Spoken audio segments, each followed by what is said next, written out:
네, 앞으로가 더 문제입니다. 성탄절 또 연말 맞아서 모임도 많아질 테고 추운 날씨에 이 실내에 밀집하는 상황도 늘어나기 때문입니다.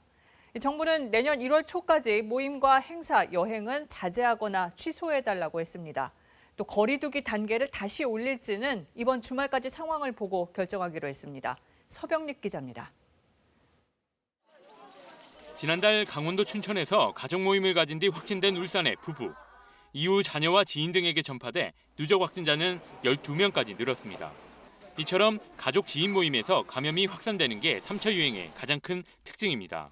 정부는 다음 주부터 내년 1월 3일까지를 연말연시 특별 방역기간으로 정했습니다. 우선 모임과 행사는 자제하거나 취소해달라고 요청했습니다.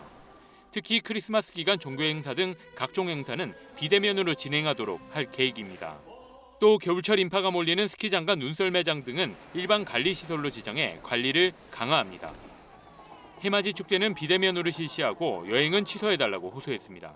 접촉의 기회를 없애는 것이 가장 중요한 조치 방안입니다. 방역 당국의 어떤 조치보다 더 중요한 것은 바로 국민들께서 참여해 주시고 협조해 주시는 부분.